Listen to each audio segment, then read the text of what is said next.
This video was made possible thanks to the support of our amazing patrons. We couldn't do this without you.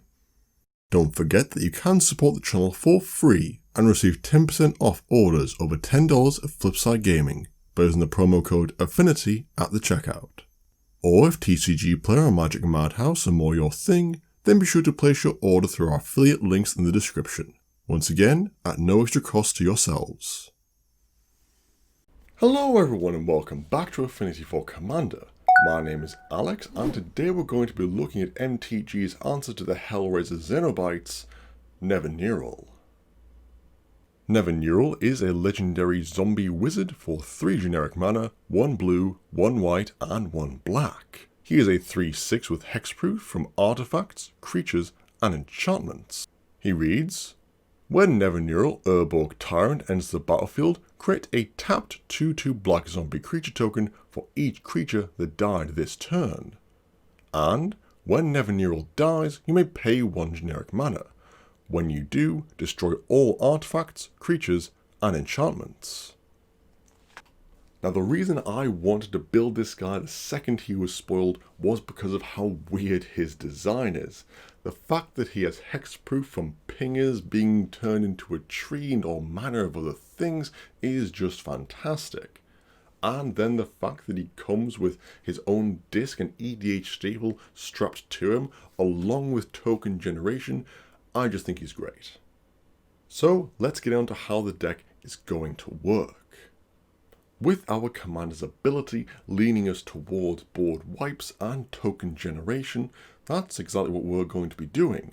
We're going to be playing value creatures with high value ETBs and dying triggers, and then sacrificing them to get up the amount of creatures that have died this turn to be able to cast Nevinyrral and create a huge number of tokens. Essentially, we're going to be grinding down our opponents with both their life totals and the amount of creatures they can play, only for us to play some big, thick boys towards the end of the game to finally close it out in our favour. This obviously puts the deck in the realms of the Aristocrat theme, which means sacrificing and death triggers galore. So, let's have a look at some of the major plays we're going to be including in this deck. Any solid card with a drain effect is a must. These include Zulaport Cutthroat, Blood Artist, Cruel Celebrant, or Bastion of Remembrance. A particularly strong card for this effect, given that it is an enchantment, thus surviving any board wipes, and even comes with its own dude. With our core draining package sorted, we now need some cards to help control the board and get those sweet death triggers. The Merry Band of Merciless Executioner, Fleshbag Marauder, Plague Crafter, and Demon's Disciple all help keep everyone's boards under control. We're then going to be building upon this with more global edict effects in the form of Dictate of Erebos, Grave Pact, and Butcher of Malakia. All cards that double our sacrificing triggers. However, if someone has the absolute gall to be playing a token deck, then we're going to be needing actual honest-to-goodness board wipes to clear through that mess. But to do this, we're going to be wanting to make sure that our board wipes have the smallest CMC possible. Cards like Damnation, Wrath of God, Supreme Verdict, and Kaya's Wrath. Keeping our board wipes small in terms of CMC helps to increase the chances of being able to wrath the board and then still have mana open to cast Nevinyrral and create a horde of zombies along with him. Of course, the best designed board wipe to mention is Nevinyrral's own disc. In fact, he seems specifically designed for you to crack the disc during your main one and then play Nev to get a horde of zombies of all the creatures that just hit the grave. And I really don't hate this. Good synergy with an artifact he made is quite frankly fantastic flavour. Now if our deck is doing the correct thing, then our yard should be piling up quite nicely, quite quickly. So we're going to be looking to need some little recursion options to keep the pressure on. Cards like Karmic Guide and Revelark do this quite nicely. Not only do they recur our value creatures, but they also create a nice little loop within themselves. But primarily we're going to be using them as they are a great means of getting back our Aristocrat value engine, and even giving us a few dying triggers along the way. Two other cards that I want to be mentioning are Blood for Bones and Victimize, cards that will ensure that our life-draining engine stays alive, so to speak. Not only do these cards grant us a death trigger by sacrificing a creature, but they also return two of our very important aristocrats directly to the battlefield, or in the term of Blood for Bones, one to hand and one to the battlefield. Still, quite a powerful effect. But to do all this lovely sacrificing, we still need creatures, and token generation is the way we're going to go for this deck's major sub-theme. Beyond Nevinyrral himself, we're going to be wanting to create as much sacrifice fodder as possible, and token generation is definitely the quickest and most efficient way of achieving this. Pawn of Urborg is one of the all-stars of this category, and of the deck to be honest. Generating Eldrazi spawns to both give us our valuable death triggers, but then also mana to cast Nevi pulls double duty, as both death triggers and ramping us. But other cards such as Alendra the Dusk Rose, Hallowed Spirit Keeper, and Open the Graves are great for steady token generation with our sacrificing constantly happening. And of course, if we include Anointed Procession, then our token generation becomes quite frankly absurd, especially with a good Nevi trigger. But to do all this fun, oppressive stuff, fun for us anyway, we're going to be needing boatloads of mana, and Nevi himself is not exactly cheap at 6 mana. And we are also in Esper, so our ramping options are not exactly great. Pawn of Urborg certainly helps, as does Pitiless Plunderer and Shifter of Skulls, all generating us sources of mana in Eldrazi spawns, scions and treasures. But we need more. Creatures like Solemn Simulacrum, Core Cartographer, and the budget builder's friend Wayfarer's Bauble are our only real options for traditional land ramp. So instead, we'll have to look for other means. Black Market and Revel in Riches are both great means of generating mana for every creature that dies on our opponent's side of the board. And of course the ever-fair Smothering Tithe should allow us to create enough treasure to stay in the game in terms of mana. And it may even make winning by Revel in Riches' second effect an actual reality. Probably not, but it's a funny thought. For the major mana rocks we're going to be running are going to be the Talismans, Dominance, Hierarchy and Progress. We're going to be gaining incremental amounts of life throughout the game, so pinging ourselves shouldn't be that much of an issue. And equally, considering the absolute greed of our mana base, we're probably going to be needing our colours at any moment, and we don't want to be fiddling around with colour specifics like with our signets.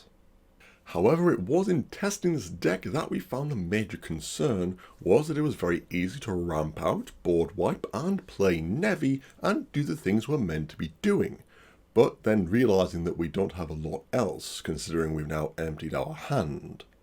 So keeping our card reserves fully stocked should now be our primary concern, and thankfully we've got loads of cards to do this whilst keeping true to our deck's main themes.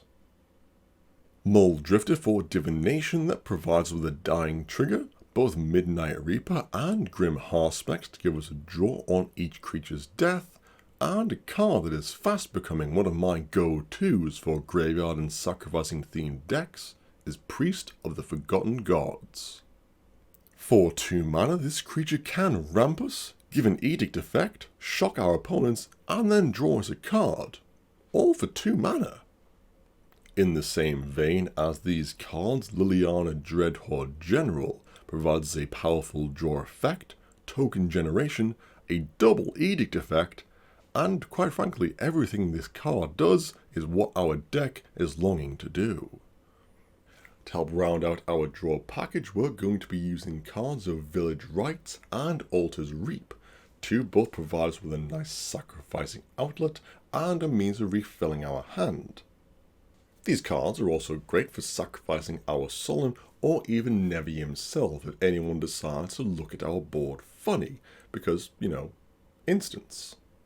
Speaking of removing things, the fact that we are an Esper gives us access to the single best combination of removal spells in, quite frankly, all of Magic. Now, we don't want too many spot removal cards diluting our board wiping theme, but a few here and there will be great for opportune moments. Both Vindicate and Anguished Unmaking can see any hard deal with problem simply poof out of existence. But if our target is indestructible, then Tragic Slip is both a super cheap means of removal, and its Morbid Clause should be of no issue for us to trigger. We are also in white, so it's kind of our job to police the table's artifacts and enchantments, aside from constantly wiping them away. And Return to Dust is still the king of this type of effect, with both exile on the target and the potential for a lovely 2-for-1 deal. Along with ruining any Enchantress's day, Felidar Cub is a great way of removing enchantments and getting more dying triggers without having to pay any cost. Moving on to the lands for this deck, any land that says sacrifice is more than welcome and needed here. Cards like Phyrexian Tower and High Market are absolutely essential. The tower helps us ramp, and the market, the life is okay, but it's primarily there to be able to sacrifice any of our creatures at the drop of a hat. Just in case anyone decides to turn their board sideways in our direction when we have Nevinyrral out. To help with our token generation, Field of the Dead is an obvious include, and to help make our tokens and small creatures just that bit more threatening, Vault of the Archangel can give them all lifelink, and more importantly, Death Touch. The last two cards we're adding to this deck, apart from fixing, is going to be Hall of Heliod's Generosity and Academy Ruins. Two cards that will help recur our much needed engine components, whether that be Dictative Erebos or Grave Pact, or our combo enabling artifacts. Now, Nevi to me always seemed like he was just on the cusp of having great combo synergies, and finally, I think I found one. With any 5 creatures out, which is not a huge ask in this deck, we'll need both Ashnods and Phyrexian Altar. Using these 2 mana producing artifacts, we sacrifice our creatures to produce Esper mana and 4 generic. We can then play Nev, producing 5 zombie tokens, and floating a colorless mana. From here we sack Nevi and the tokens, obviously choosing not to use his ability. This will then produce enough mana for Nevi to be cast again, but this time when he enters, there will be 11 zombies produced.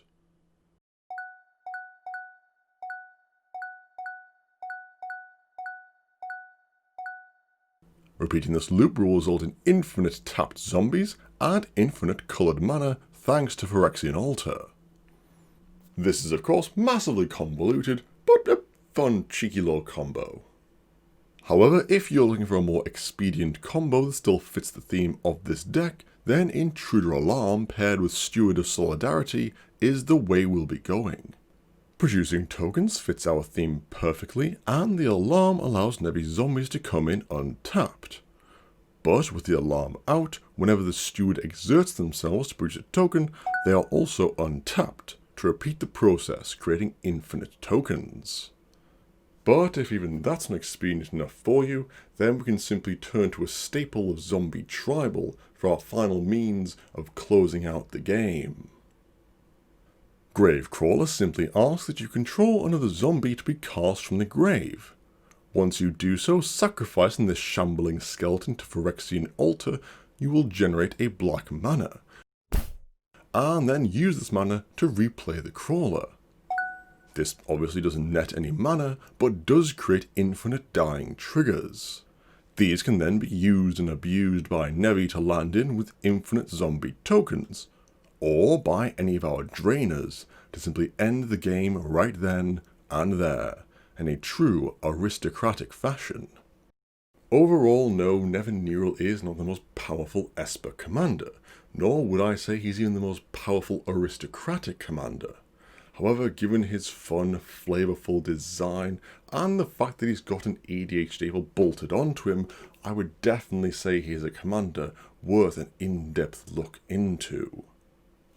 And given the staple that he has, it also means you can have that feeling of power and control over a game.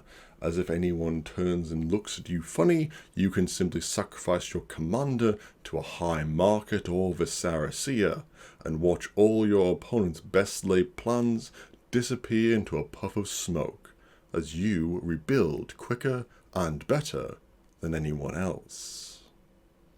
And that will be the end of the video, guys. Thank you so much for watching.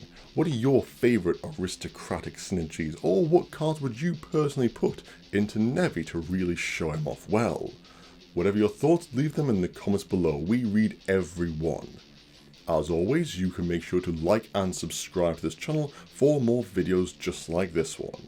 You can also follow us on Twitter @4commander, or if you really like us, you could consider becoming a patron of the channel yourself for access to exclusive EDH related rewards. As always, I have been Alex, and I will see you next time.